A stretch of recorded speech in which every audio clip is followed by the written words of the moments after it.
চারখানা নালিশ করো না বাপের বাড়ি যে, ওই জন্য বাপের বাড়ি যাওয়ার এত ঝোঁক। আমি কারোর কাছে নালিশ করি না মা। কার কাছে নালিশ করবো, আর কি বা নালিশ করবো? নালিশ করার আছেটা কি? আমার ভাগ্যে যা ছিল, কপালে যা ঘটে গেছে, তা নিয়ে কি নালিশ করা যায়? নালিশ যদি করতেই হয় তাহলে ঈশ্বরের কাছে নালিশ করতে হয়। ঈশ্বরের কাছেই নালিশ করি না, অন্যেরা তো কম ছাড়।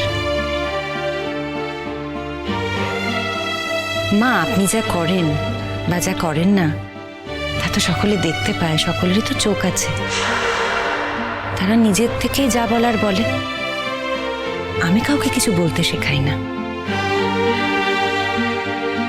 কিন্তু এই বাড়িতে থাকলে বোবার মুখেও বুলি ফুটবে। নেহাত উৎসবের বাড়িতে এসছি, এই নিয়ম তো আমরা রাতারাতি পাল্টে দিতে পারি না। কিন্তু বড় কষ্ট হয়, জানেন তো, বড় কষ্ট হয়। আমরা বয়স্ক মানুষরা সব আনন্দ করছি, আর যে মেয়েটা এই ছেলেটাকে বড় করলো, এত কষ্ট করে বড় করলো, সে কিনা দাঁতে দাঁত চেপে এই অনুষ্ঠান থেকে দূরে সরে থাকবে। আর আমি আমি কি আনন্দ অনুষ্ঠানের মধ্যে বসে আছি নাকি? একটা সামান্য বিষয় নিয়ে এত হই হুল্লোড়ের কি দরকার? উনি যদি মনে করেন উনি এখানে থাকলে ওর ছেলের কোনো ক্ষতি হবে না, উনি থাকুন না, অনুষ্ঠানটা তো হোক। কি জানি বাবা, চিরকাল তো আমরা এই আচারই জেনে এসেছি, ছোট থেকে বড় হয়েছি এই দেখে। এখন নতুন কিছু দেখলে ঠিক চোখে সয় না।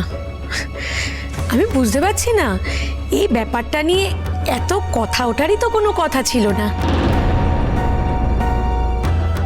আর কারোর বাধা দেওয়ারও তো কিছু ছিল না। এটাই তো স্বাভাবিক, তাই না? কিছু মনে করবেন না ম্যাডাম, আপনার জীবনে এই স্বাভাবিক ঘটনাটা ঘটেনি বলে আপনি বুঝতে পারছেন না। যার জীবনে এই স্বাভাবিক ঘটনাটা ঘটে গেছে, তিনি প্রতিটা মুহূর্তে বুঝতে পারছেন। ম্যাডাম, ঈশ্বর না করুক আপনার জীবনে যদি কোনোদিন এই স্বাভাবিক ঘটনাটা ঘটে যায়, তখন আপনি বুঝতে পারবেন।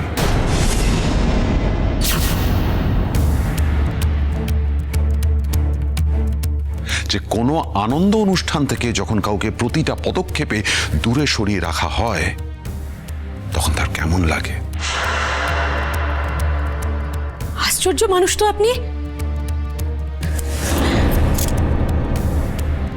এসব অলক্ষণে কথা বলছেন একটা শুভ দিনে।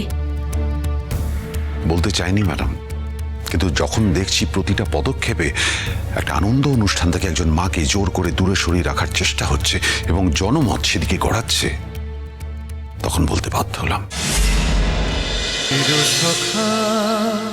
চিরসখা সোম থেকে রবি প্রতিদিন রাত ৯টায় স্টার জলসায় ও জিও হটস্টারে।